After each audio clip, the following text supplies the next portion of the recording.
Hello, you're watching RTD's English News Edition, the top stories. The head of state is an official visit of 48 hours in Turkey, Ankara.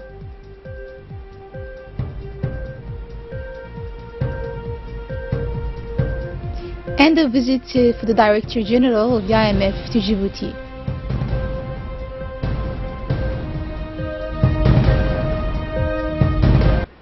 The President of the Republic, His Excellency Ismail Omar Guelleh, arrived this evening in Ankara for an official visit of 48 hours.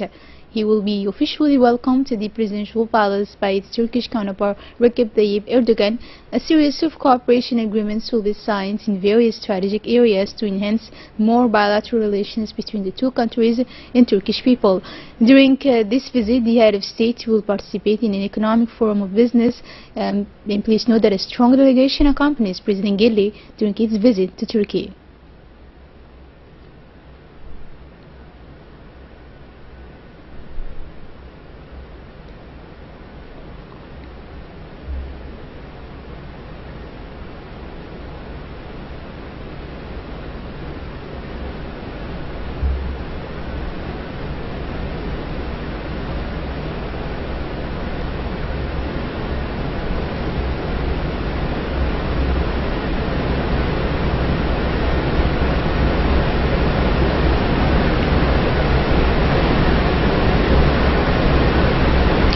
On the first day of his visit, the President of the Republic, Ismail Omar Guelleh, and his host, Recep Tayyip Erdogan, had a first head-to-head meeting followed by an extended meeting between the two delegations.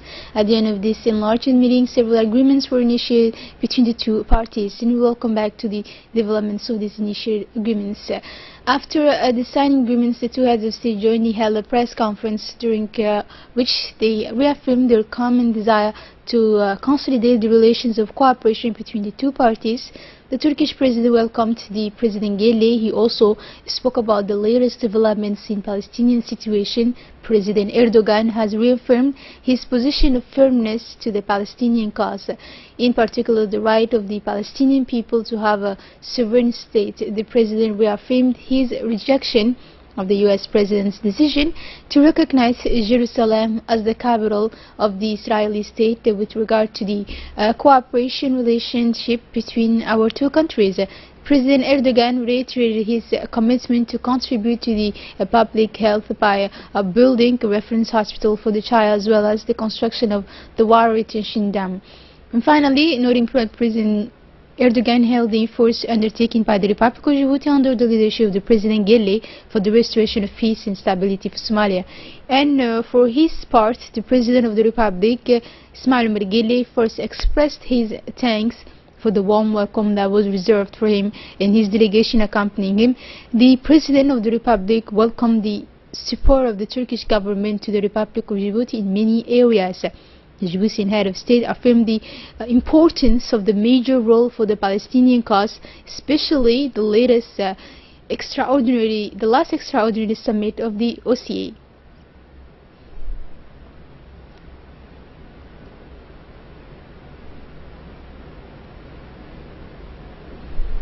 And coming back to the national news, the Prime Minister Abdelkader Kamil Mohammed had a meeting yesterday with the Director General of the IMF, Mrs. Christine Lagarde.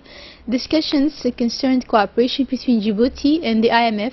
Mrs. Lagarde has made a working mission to Djibouti and meets the main Djiboutian authorities, including the President of the Republic, Ismail Omar Guelleh. Thursday morning, the delegation led by the Director of the IMF has an enlarged meeting with the public and private economic actors as well as to Hotel Kampiski. This meeting allowed a significant exchange between both parties to improve ways and means to improve business climate in our country through trade and technology. The Prime Minister Abdelkader Kamil Mohammed decorated the National Order of the 27 June at the rank of Commander. Christine Lagarde, Managing Director of IMF, on the occasion of her visit to Djibouti. Mrs. Christine Lagarde participated in a high-level conference at the Kampiski Hotel, whose purpose was to foster the development of new inclusive activities based on the leverage effect of the technology and commerce.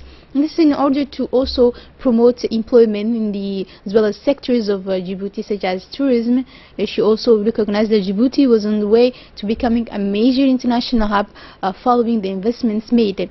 In a private interview, the IMF Managing Director expressed her satisfaction with the reforms undertaken by the government, initiated with the assistance of the IMF to reinforce good governance and thus enable a rapid growth of the economy.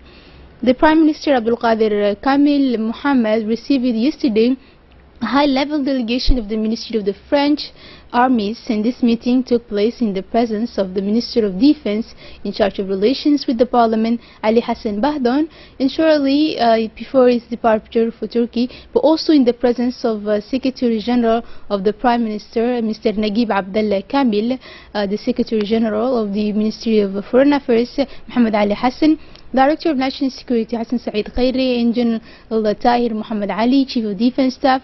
The Ambassador of France to Djibouti, Mr. Christophe Guilou, had introduced to the Prime Minister and the high-ranking military delegation. He had at his side the Defense Attaché of the Embassy, Colonel Laval. Discussions focused on the strategic partnership on the defense between the Republic of Djibouti and France. And this exchange has allowed to address several important topics which reinforces the relations of friendship and cooperation between France and Djibouti. Djibouti today hosts a conference of Somalian intellectuals co-organized by the Institute for Political and Strategic Studies and the Heritage Institute of Somalia in the area, as well brings together all the Somali intellectuals living in the world. This conference was held in the presence of the Minister of Muslim Affairs, Mumin Hassan Barre, the Ambassador of the Republic of Djibouti in Somalia, Aden Hassan Aden, the Somalian Minister of Planning and International Cooperation, Abdul Karim Hassan Jama, the Director of the Institute of Somalian Heritage, the Director of the Institute of Political and Strategic Studies of CERD. This conference held nearly 100 participants from all over the world to know the researchers, of the professors, the great university, of great politicians, as well as ex-members of Somalian government and the representatives of the Somalian parliaments. It is a conference of exchange of ideas between the intellectuals, experts, featuring a debate of ideas on aid to the political development of the countries of the sub-region.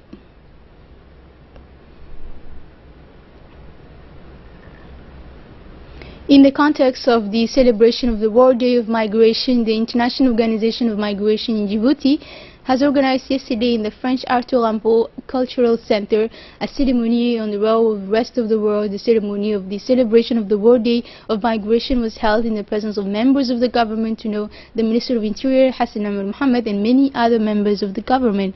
Also, the International Day of Migrants is an opportunity to dissipate prejudice and to raise awareness of national and international opinion on the imperious need to think on the problematic therapy related to the management of migratory flood.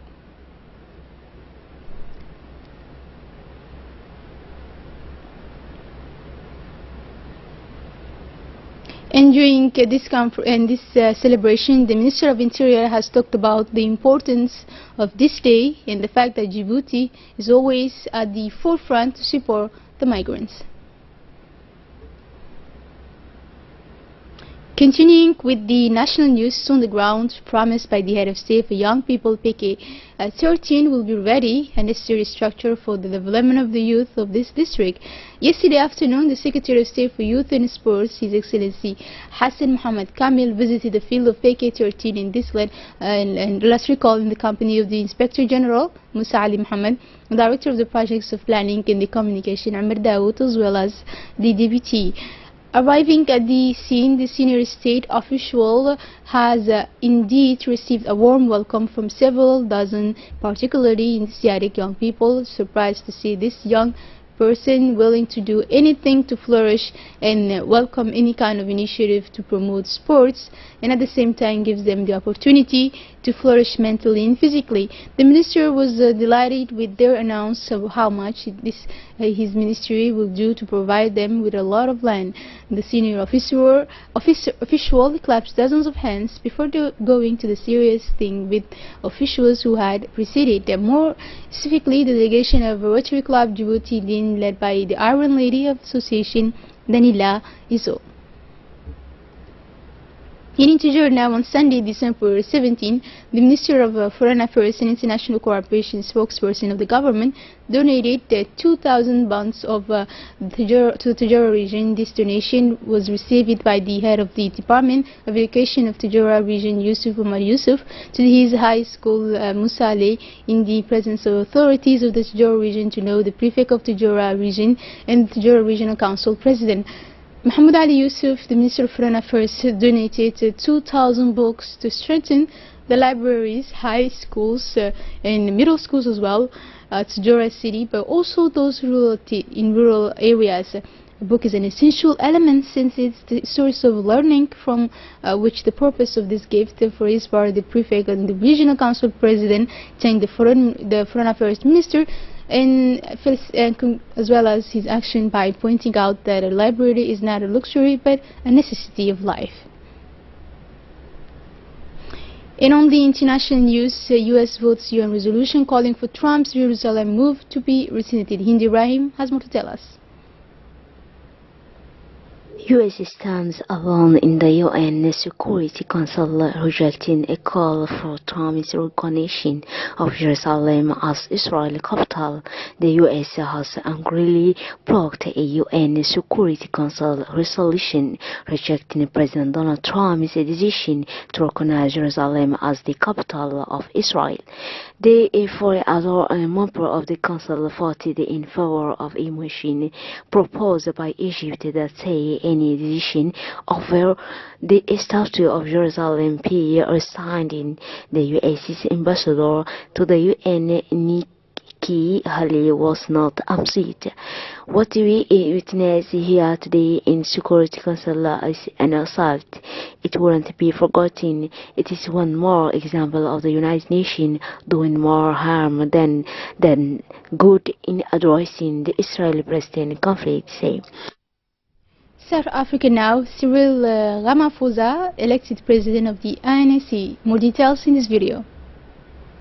South African Vice President Cyril Ramaphosa has been elected Monday to head the African National Congress (ANC), which has been in power since 1994 in the place of the highly contested President Jacob Zuma, to 2 years of crucial elections for the future party and the country. After a very close duel, Ramaphosa was just 179 votes ahead of his only rival, the former boss of the African Union and former wife of Mr. Zuma. We proclaim Comrade Cyril Ramaphosa as the new president of the African National Congress, a senior official of the polling commission say in the forum of the party meeting in Johannesburg. Announced after several hours of the counting, the victory of Mr. Ramaphosa was greeted by tendrils showing of his supporters and the witness of those of his opponent, witness of fracture that divided the party. With this success, it is with these images we close our edition. Thank you for joining us on RTD and have a good night.